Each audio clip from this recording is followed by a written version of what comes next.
Hey everybody, welcome back to the channel. Again, we got our Virus Metal Greymon mat helping us out, along with Machine Dramon. And this video, we are finishing up the left side of this box.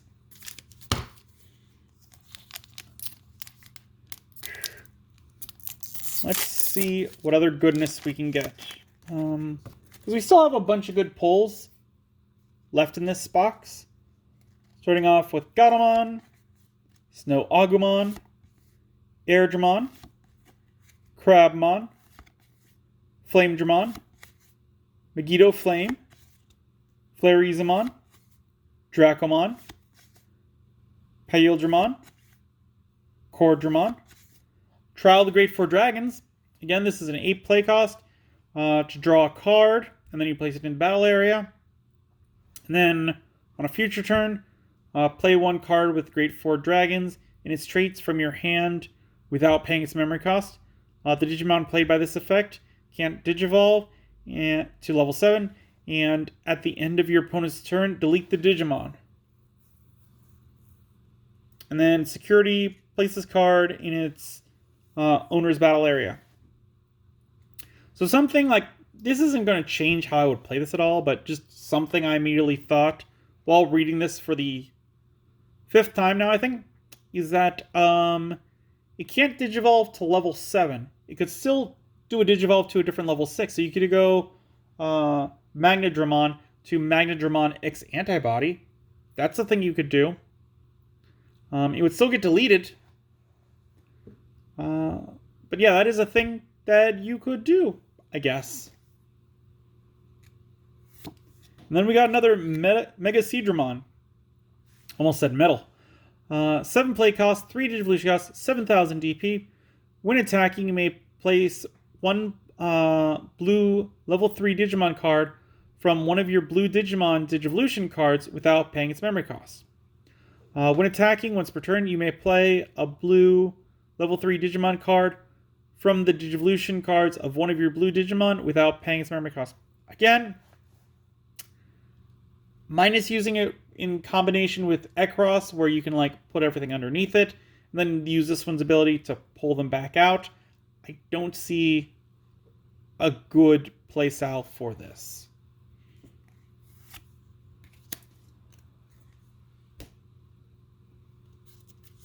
On to the next pack.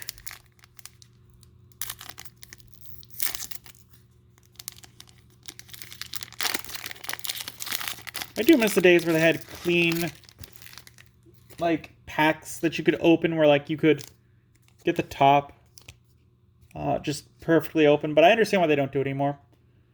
Chris Paildramon, Godflame, Parasaurmon, Cyberdramon, Sunreezamon, Shadramon, X-Tyrannomon, Sealsdramon, Angelmon, another Missymon, like that.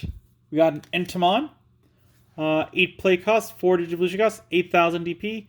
Digistortion -3, so when you would Digivolve this one, you can suspend one of the others that you have to reduce its Digivolution cost by 3. When Digivolving, if you have 2 or more suspended Digimon in play, unsuspend this Digimon. No inherited effect. He's an alright one to kind of leapfrog over. Like, if you need a cheap one to come out, you can attack with something else. Or you could attack with this one, suspend something else when this one comes out, and he'll unsuspend and only cost 1 instead of the 4. So that's alright. Then we got Dorbrickmon, 13 play cost, 4 Digivolution cost, 12,000 DP, has the Rush ability, so it may attack the turn it was played. On play, delete one of your opponent's Digimon with 3,000 DP or less. For each card with Dragon in this Digimon's traits, this Digimon Digivolution cards add 2,000 to the maximum DP you can choose with this effect. Digicross -2, 5 Digimon cards with different names and dragons in their traits. So yeah, with this one, you can go anywhere from a 3,000 to a 13,000 deletion. Again, it seems like a lot of resources just be putting under one. If you paired it with the Mega Seedramon, however, like, you could then slowly pull those things out back from underneath it. And that's one of the only situations that I could see where I'd be like, yeah, this would be a fun kind of thing to mess around with. That's a red-blue combination. I think red-blue exists. I just can't think of one off the top of my head. I do want to build a hybrid deck from scratch. I was also toying around with the idea of building not exactly like a hodgepodge deck. But hold on.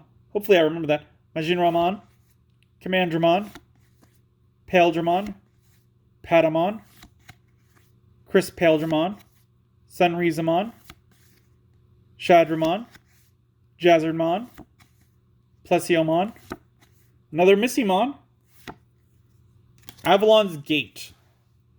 3 play cost, main, activate one of the below effects. If you have a Digimon with Examon in its name in play, activate all the effects below instead. Effect 1, suspend one of your opponent's Digimon, and one of your Digimon gains piercing for the turn. Second effect, unsuspend one of your Digimon. Security effect, suspend one of your opponent's Digimon and unsuspend one of your Digimon. I like this one. Like, it can be put in a green deck, in a blue deck. It doesn't have to be an Examon deck to get the full effect. It does. But the ability to be like, all right, well, I'm suspending one of yours and this Digimon of mine gains piercing and then just ram through it. Or to unsuspend one of your Digimon for 3 cost, that's not that expensive. I would play this in a blue-green deck if I had it and was like strapped for resources. Ooh, and then we got the Slayerdramon alternate art. Ooh. 12 play costs, 4 Digivolution costs from blue or green, 12,000 DP. Digivolve 3 from Wingdramon or Grounddramon, all turns, once per turn. When this Digimon becomes suspended, unsuspend it. Start of your opponent's main phase, you may suspend one of your Digimon with Drummon or Examon in its name to force one of your opponent's Digimon to attack. Inherited effect, start of your opponent's main phase, you may suspend one of your Digimon with Drummon or Examon in its name to force one of your opponent's Digimon to attack. Alright. So again, I'm feeling fairly muddled about him. I'm going to have to look him up, see what the rules of that attack are, but here we go. There are them side by side. I gotta say, I do like the alternate art. I'm wondering if this is one of the ones where there's like a second card that it goes along with, because it kind of looks like it does. I just don't know which one would be off to that side. But yeah, another solid alternate art card. Alright, last pack. So I do remember, continuing my thought, I do want to build something I would consider like a starter deck. One where it's not super powerful, not great, but all the Digimon in it more or less like share one color, and then the second color that they are is like of a different color. So for example, just pulling off like Guilmon, like he's purple, red. I'd want to build a deck where it's like they can digivolve from purple, they could digivolve from red, but all of them are that unified purple color, but all of them also have a secondary color.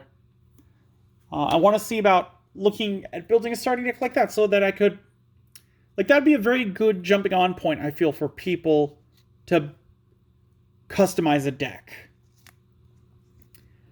Majinramon, Commandramon, Paildramon, Patamon, Dark Tyrannomon. Yeah, like this one. He's purple and green, and he can go from purple or green. So I would definitely like to see a deck like that. Volcanodramon, Growlmon, Larvovomon, Pamumon, Sorai, Hyper Infinity Cannon. 6 play cost. While you have a level 6 Digimon with Machine and its traits in play, you may use this card without meeting its color requirements. Main Digivolve 3, one of your opponent's Digimon. then you may place one card with Cyborg in its traits from your hand or trash under one level 6 Digimon with Machine in its traits as its bottom Digivolution card to delete one of your opponent's Digimon with 6,000 DP or less. Security, activate this card's main effect. This is made for a Machine Dramon deck, not too much else. If you're playing a Machine Dramon deck, I would look at putting it in there. If you're not, don't give this one a second thought. And we got Volcanic Dramon. 12 play cost, 4 Digivolution cost from red or black, 12,000 DP. On play, delete all of your opponent's Digimon with the lowest DP. If no Digimon is deleted by this effect, your opponent can't play Digimon with 5,000 DP or less until the end of their turn. When attacking, if you have a Tamer in play, trash one card from the top of your opponent's security stack. So this is one I would probably play in the Hina deck because it's letting you, every single turn it attacks, delete one of the cards at the top of their security stack. Great. So that'd be good. And it can also go from red or black, so that gives it some... I can't think of the word right now. Like usability. Like it's a little more varied that way. So like you can play with the black ones, you can play with the red ones. That'd make it a little more useful. That said, again, I'm not sure how hyped I am to play Hina deck. Anyways, that's the last of those 4 packs. Next time we'll be going on to the right side. Let me know, would you guys like to see a deck where it's like all one unified color and then but they're all also a second color? Because I would really like to see that, because I feel like that would give a lot of customization. Because like even if most of the cards aren't great, like I'd probably purchase that deck just because like there's probably some really good cards there. I want to see about building a monocolor deck with all other dual colors in it. I feel like that'd be very interesting. What do you guys think? Leave it in a comment down below. If you enjoyed this video, give it a good old thumbs up. If you haven't, please do subscribe. It really helps the channel. I really do appreciate it. And until then, I will see you next time.